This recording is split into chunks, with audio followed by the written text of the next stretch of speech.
Okay. Thunderhorn. Give me them battle pets. I don't really want to play... actually, you know what?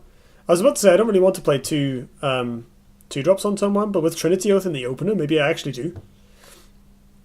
My opponent will kill them really easily, and maybe it's a bit of a waste of healing, though. When I could replace them. Like, I can still play 1 as something to put on the board. But we're going second, so we really don't really need it. So I think I can replace... this is better natural selection fodder for Thunderhorn, I guess.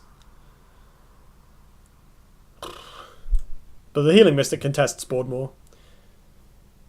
Martyrdom is good if they flash something on turn 1, so it might actually be worth keeping this. Do I even just, like, replace both of these and hope? That seems kind of dumb, but I could get away with it. You know, I can Martyrdom a Kujata or something, worst comes to worst, right? Is this tempo or mid-range Argeon? This is a weird control deck that I have brewed. No, I think that's too greedy. This deck is designed to target the meta in general, but specifically Obelisk Vitruvian, which is everywhere. Whoops, wrong one. Healing Mystic. Wrong skin! I guess I can Aegis Barrier my Healing Mystic. That plays around natural selection. I can come up here to threaten the 5-drop.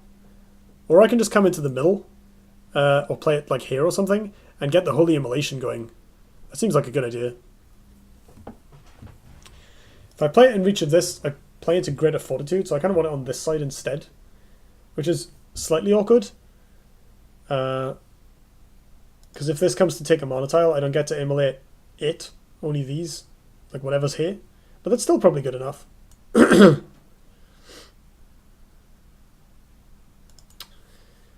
I should replace something just to see if I get Silver God Knight, shouldn't I? Actually, no, these cards are all too good. Ooh, hello.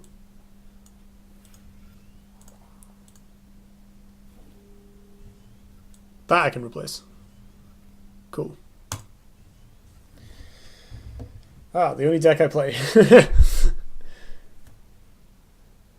Well, you mean Obelisk Vat? I mean, I've played my fair share of Obelisk. That deck is sweet, right? But, you know, I don't own some of the new legendaries yet. I don't have any Cataclysmic Faults. I only have one Trigon Obelisk. So I haven't been playing the kind of updated version. I've got a jank version with Portal Guardian that I built on a stream. But other than that... What have we got? Oh, Tigering. Okay, that's fine. Tiger Fortitude? Sure. Tiger Diatide? That seems... terrible, question mark? Let's play a Hexproof Thunderhorn. Yeah, let's play a Hexproof Thunderhorn. That seems like a good idea. Do I take the mana tile? If I don't, my opponent will take it from me. But if they come around here and play something on the mana tile and then try and remove the Thunderhorn, that's obviously not going to work. For I have this Aegis Barrier. So if they cluster around, the Thunderhorn just gets fed. So that's kind of alright. So they may not want to do that. What if they have like Flash Warbeast? I mean, to play around that, I have to leave my Thunderhorn over here. Screw that. I mean, the Thunderhorn doesn't even die to Flash Warbeast, so that would be fine.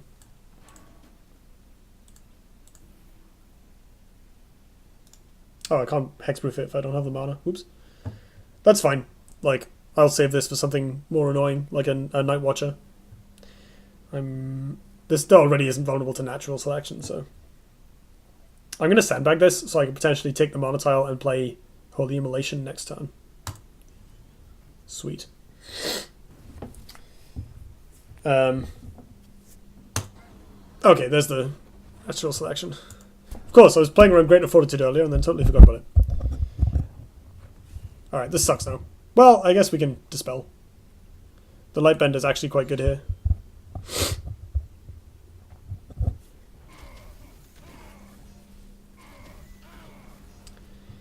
However, ow, my poor face. Lightbender Raw seems good.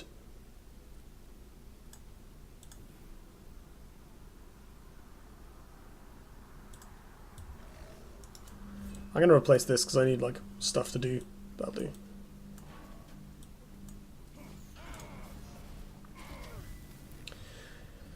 We are running my opponent out of cards, which is good. They can't Warbeast this turn. They can flash Warbeast, but that's nowhere near as bad. And then, so if they make a board, we can Healing Mystic, Holy Immolation, which also beats Lava Slasher on this, which is good. And then, once we've stabilized a bit, we can start casting Trinity Oaths and putting the game away. Like, Trinity Oath Silverguard seems like a really good 7 mana turn.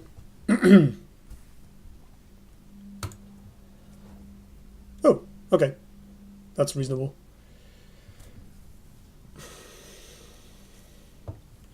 There is the interesting question of whether I just trade with that. I think I'll see what I draw off this. Oh, boom. That seems really good right now. Because we're going into the Mercantor turn. Only downside is natural selection. I do need to protect it from that. This is almost as good against Warbeast. So I can just make the trade. Play this and this. Set up minions. This will die. This will hopefully live. Next turn, Night Watcher. And buff it. How much am I keen on playing around Plasma Storm? Like pretty keen.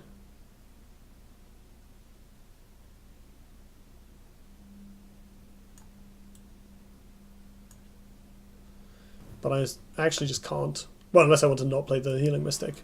But I think it's better to just get it on the board. It can try and clear up the Mercantor. It can pressure my opponent if I need to. And more importantly, it can carry Holy Immolations. But I do want that Aegis back.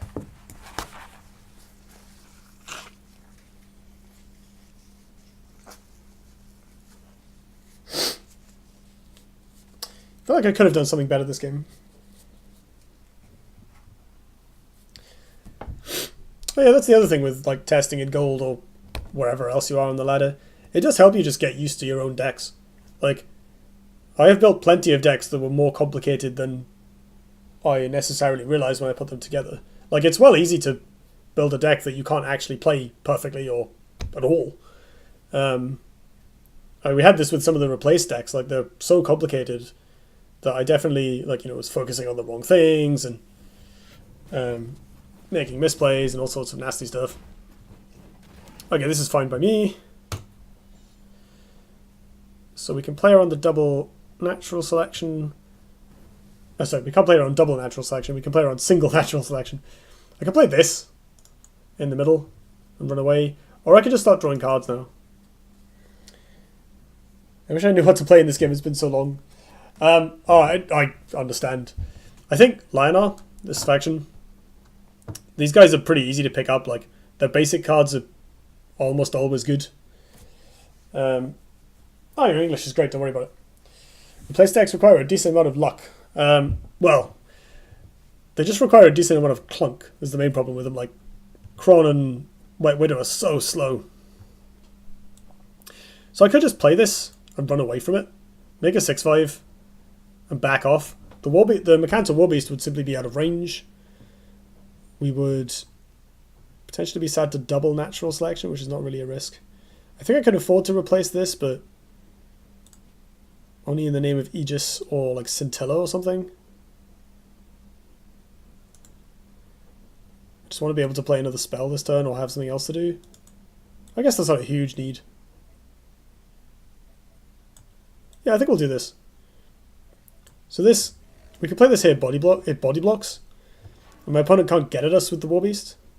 Oh no, I lie, he can walk here and come at us. That's still fine. Because that leaves the Thunderhorn alive. I guess like Flash Mercantor would then let the natural selection come down on the Thunderhorn, but then our opponent has one card to our lots. And we could do Night Watcher Immolation soon. I do want to set this up when I can. I should probably Trinity Oath next turn and maybe just jam this. The ideal is to draw 2 of them, play one, opponent maybe kills it, and then play the second. Although I guess they'll be on 8 mana, so they can... Oh, of course I can go there. Wow, I really failed at playing around Mercantil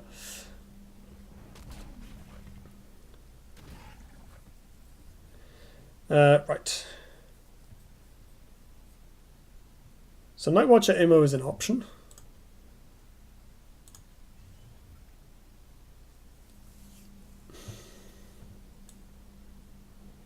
I think I'm going to draw cards. Let's draw cards. Game, please. Those are all great. What can or should I do? I can trade these and play Arclight Regalia and step forward. This protects me. Like my opponent won't want to War Beast when I just have an Arclight Regalia on. I'm on 13. He can go to 4 power, so we're basically trading even there. Do I die to like Elucidate a Thumping Wave at that point? That's a total of 13 damage, but I have 2 prevention off the Regalia, so no. And I can heal up next turn with Scintilla, protect myself from rush minions with Night Watcher, or Zer, and generally be in good shape. Yeah, I think that's my best play for this turn. Like, the Night Watcher will probably just die. I don't have an Aegis for it, I don't have a way to protect it from Natural Selection or Plasma Storm. Whereas this just kind of prevents my opponent from really doing much. Like, as their hand is, you know, your typical like Lava Slasher, Mercantil, Natural Selection, whatever. None of it does very much against the Regalia. Tempest's an okay draw. Handy for clearing stuff up.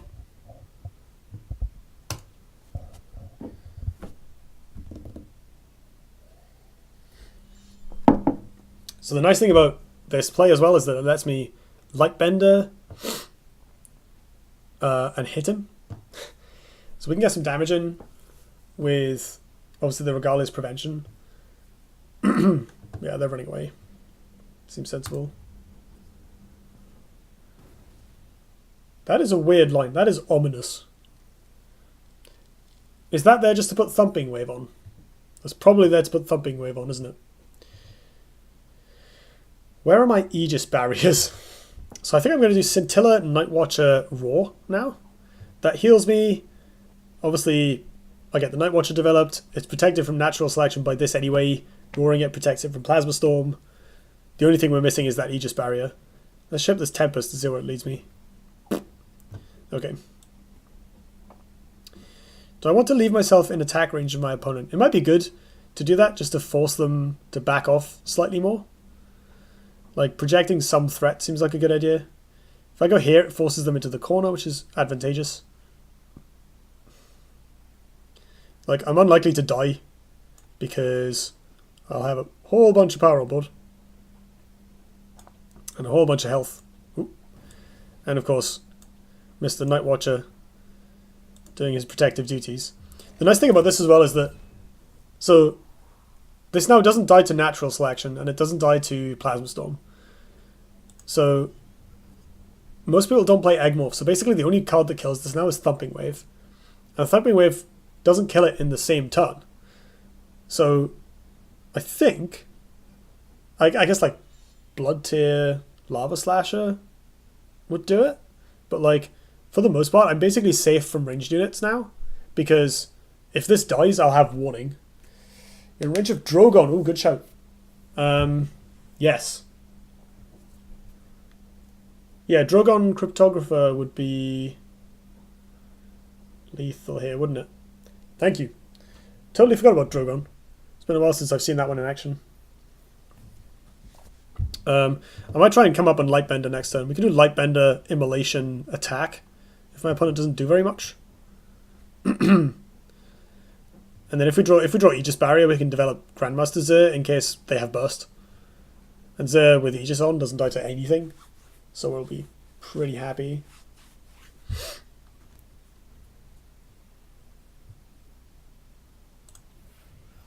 Okay, I think my opponent's hand is crap. Like, I feel like they've drawn all their bad cards. There is the Thumping Wave. Okay, so they've Not crap, just crap against Night Watcher.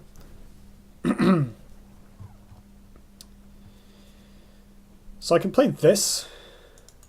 I think the Lightbender is vastly superior. I think Lightbender Immolation would be a sweet play. I don't know if it's worth getting aggressive. I guess I'm going to be on loads of health, right? So I can put the Lightbender next to me. I can kill this or hit my opponent. I guess I can kill this first, and then I get to dispel the Young Silithar along with it.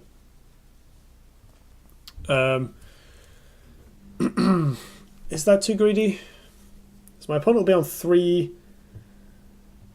They have some kind of War Beast or whatever, we know this. Maybe Elucidator.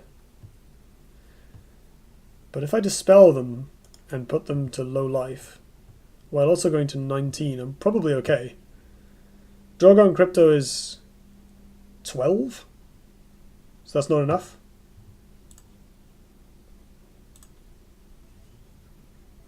I think I'm going for it. So I kill this.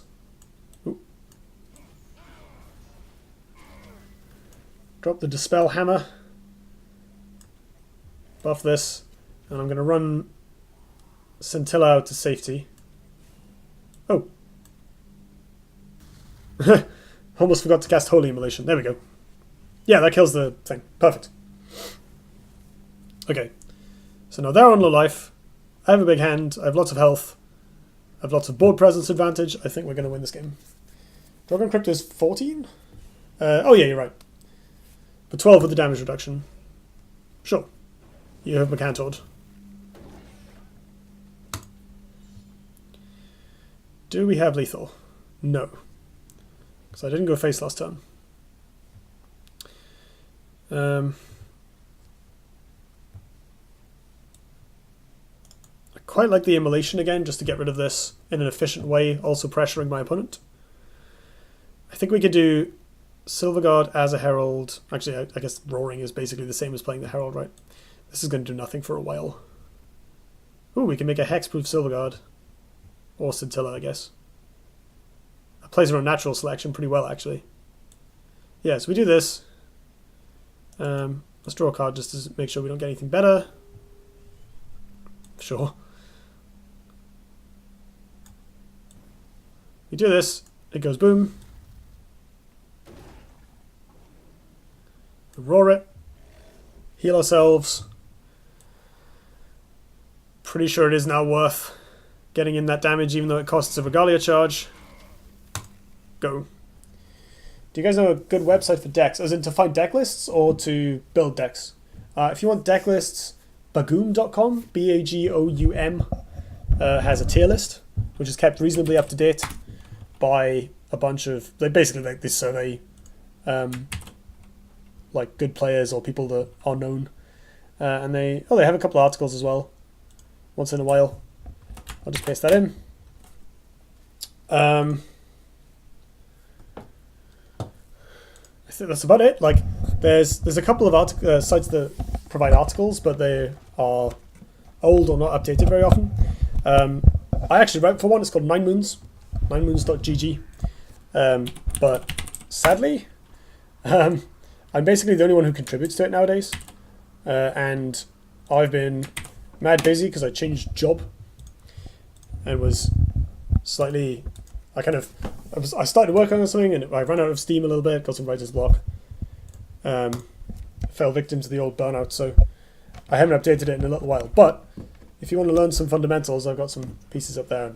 You can always get in touch with me on Discord or obviously here, and for a chat if you want.